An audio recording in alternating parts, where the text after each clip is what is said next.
What's up everyone, it's Rinku, and today I'm going to be reading out the patch notes for March 7th. Hey, thanks for the intro. If you don't know who Sonel Cosplay is, make sure you check the description of this video. The first two links will be of her newest Black Desert Online video and her channel. Definitely check her out. Although there is no major content released today for NA and EU, there is quite a few quality of life updates, as well as even a hidden meme in the patch notes. Starting with the event section, the very first event, the one that we all hoped and dreamed for, is the Ancient Relic Crystal Shard drop event. So, during the period, simply fish, and you have an increased chance at getting Ancient Relics. And this is important because not only Ancient Relics, but pretty much anything that drops memfrags, that's like a kind of scroll where you put it together that's sold in pieces in the marketplace, all of those have pretty much been sold out for weeks. So this is going to help just honestly maintain the marketplace and not have to pay overpriced prices just to buy things to get memfrags, because memfrags are overpriced already, so thank God. The next event is Black Spirits Adventure 2. Now if you don't remember, we used to have an event called Black Spirits Adventure, and it would come and go every so often, but basically every hour, up to a certain amount of hours every day, you could roll a dice, and your Black Spirit would move around a board game, and wherever you landed, you'd get rewards. So it was basically a way to get free rewards every single day, kind of like the daily attendance calendar event. However, it was random depending on what you rolled on your dice. There weren't crazy overpowered drops, other than I guess loyalties back in the day before they took that out, but now they've completely revamped it. So instead of just clicking a dice, there's a little bit more thought and exploration in this game. It's kind of evolving as a board game, and now it's Black Spirits Adventure 2. For Black Spirits Adventure 2, you can move one time for every hour that you're logged in, up to 10 times a day. So if you play 10 hours, you can move 10 spaces. And it's very similar to Black Spirits Adventure 1, however, it's been evolved, like I said. So that's all I'm going to say on the subject. I highly recommend you go in-game and try it out for yourself. They do have an information page with a little bit more information on the subject, but it's not really something that I should need to explain in a video. If you're interested, go check it out, or if you just want to play it in-game, it should be pretty simple to understand. So I like what they're doing, and I honestly cannot wait to try it out myself. The last thing under the event section is that they sent out the appreciation gift to new adventurers. This was the boss box that guarantees you at least one piece of boss gear, and it was sent to everyone that logged in after last week's maintenance. However, everyone that made an account within the last week who wanted to celebrate BDO's 2nd anniversary did not get the box. So this event gives the box to only people that created an account in the last week, not to people that created an account after this maintenance or before the previous maintenance. Therefore, anyone that was actually here for BDO's 2nd anniversary now should have a boss box. Very cool. Under content changes, we have it changed to Red Battlefield, and this is where it gets cringe. I don't understand. So first of all, adventurers between levels 1 and 49 will now receive combat experience and skill experience as a reward for participating in the Red Battlefield. Like, why? What? Why?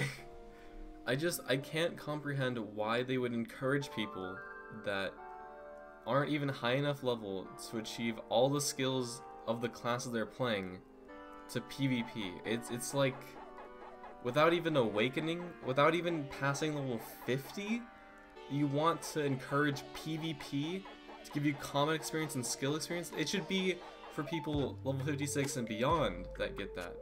So how does that make any sense? Why would you go to Red Battlefield at level 1 to level up to 49?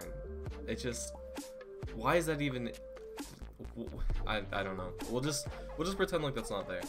This next change makes a little bit more sense. It's a chart that shows that you can now get silver from winning or even losing in Red Battlefield. You get slightly more if you win. And it has a chart that shows how much you get depending on your gear score.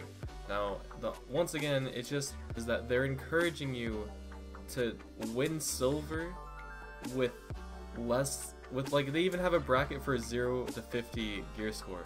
Why would you be in Red Battlefield with 0 to 50 gear score to get 250k if you win, or 190k if you lose? Like, they shouldn't even encourage people to PvP until they're level 56. maybe 300 to 400 gear score would be like the lowest bracket, and they should just not allow you to enter below that. It just doesn't really make sense that they would encourage you to PvP when you're literally incapable of having a good PvP experience. That's the only thing I don't understand. This whole change, the only thing that's positive is that if you are like good geared, you know, 450 gear score, you can get like 2.5 mil now if you win, or 2 mil if you lose. That's pretty cool. That's a cool update. Silver for Red Battlefield, but it's all the other things like the low brackets and like the 1 through 49 thing at the top. I don't know what they're really going for here. So here's some quick news on the Arsha server changes. The AP efficiency in general has been buffed to match the AP efficiency on normal servers.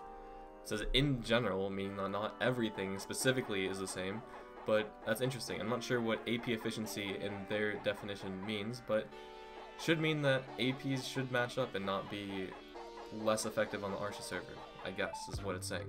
Also, the DP efficiency has not been changed and will remain as is, so DP has not been affected at all, it's just only AP has been changed in this patch. So that's on the Arsha server and the Arsha arena. We also have some changes to the Asula accessories. You can now exchange one type of Asula weakened magic accessory for another. Also, you can exchange Asula accessories from these NPCs. There's one in Tariff, Rockpost, Altanova, and Sandgrain. And you can also exchange multiple Asula accessories at once. I wonder what the official patch notes say about monster changes today.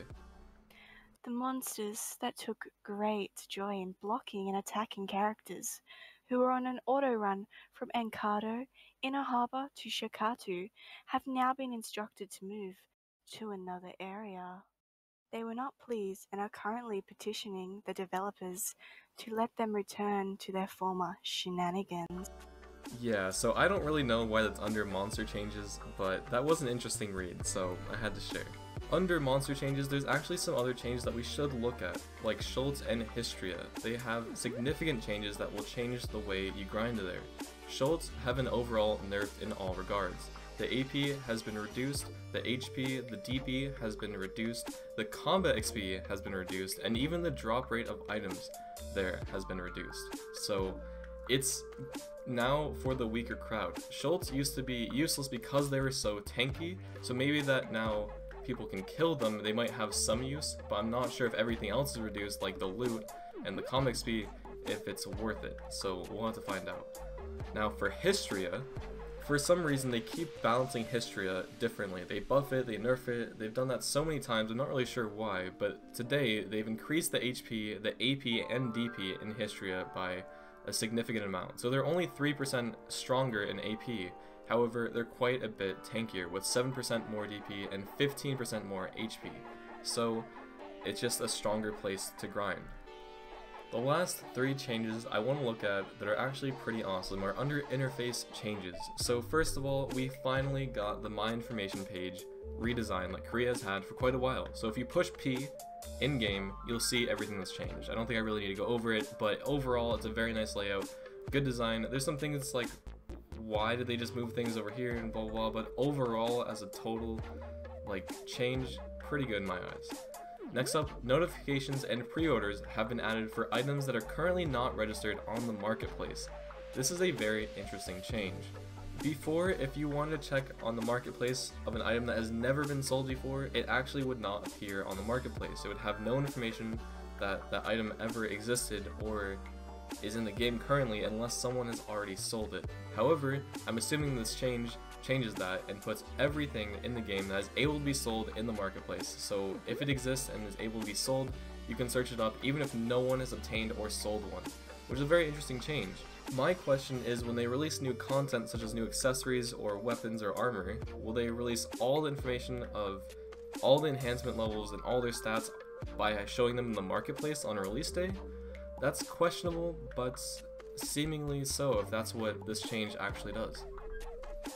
The last awesome interface change that I want to look at is that there is now a receive all button in the marketplace. So when you sell a bunch of shit, you can now profit with one click.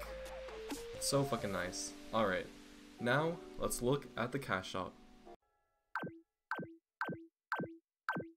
So for the Pearl Shop update on March 7th, we have a brand new witch outfit, which looks very awesome. This came to Korea quite some time ago. I did remember seeing this and actually making it in one of my videos a long time ago, so I'm glad that we finally got these outfits. But one I don't recognize is they have one for the wizard as well. Now, they both look pretty awesome. They share the same theme, but yeah, they just look really good.